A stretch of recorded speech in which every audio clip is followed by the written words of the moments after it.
اعوذ باللہ من الشیطان الرجیم، بسم اللہ الرحمن الرحیم۔ میرے پیارے بھائیوں اور دوستو، اس ویڈیو میں حضرت امام حسین رضی اللہ تعالیٰ عنہ کا بچپن اور علمی مشغلہ بتائیں گے۔ حضرت امام حسین رضی اللہ تعالیٰ عنہ کا بچپن۔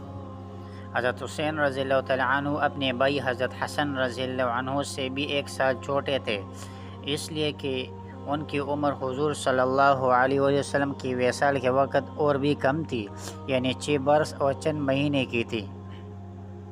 6 برس کا بچہ کیا دین کی باتوں کو محفوظ کر سکتا ہے، لیکن امام حسین رضی اللہ تعالیٰ عنہ کی روایت حدیث کی کتابوں میں نقل کی جاتی ہے، اور محدثین نے اس جماعت میں ان کا شمار کیا ہے جن سے 8 حدیثیں منقول ہے۔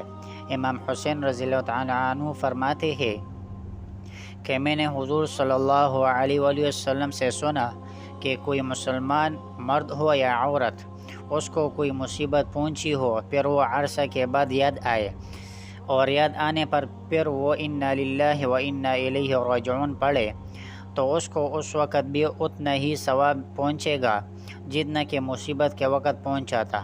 یہ بھی حضور صلی اللہ علیہ وسلم کا ارشاد ہے کہ میری امت جب دریا پر سوار ہو اور سوار ہوتے وقت بسم اللہ مجریہا و مرساہا ان ربی لغفور رحیم پڑھے تو یہ ڈوبنے سے امن کا ذریعہ ہے۔ حضرت حسین رضی اللہ تعالیٰ عنہ نے 25 حج پیدل کیے ہیں۔ نماز اور روزہ کے بھی بہت کی کثرت فرماتے تھے، اور صدقہ اور دین کے ہر کام میں کثرت کا اہتمام تھا۔ ربیعہ رضی اللہ عنہ فرماتے ہیں کہ میں نے حضرت حسین رضی اللہ عنہ سے پوچھا کہ حضور صلی اللہ علیہ وسلم کی کوئی بات آپ کو یاد ہے؟ انہوں نے فرمایا، ہاں، میں ایک کڑکی پر چڑھا جس میں کھجوریں رکھی تھی، اس میں سے ایک کھجور میں نے منہ میں رکھ لی۔ حضور صلی اللہ علیہ وآلہ وسلم نے فرمایا کہ اس کو پھینک دو، ہم کو صدقہ جائز نہیں۔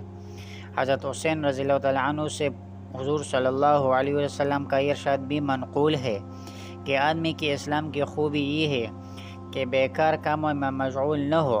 اس کے علاوہ اور بھی متعدد روایت آپ رضی اللہ عنہ سے منقول ہے۔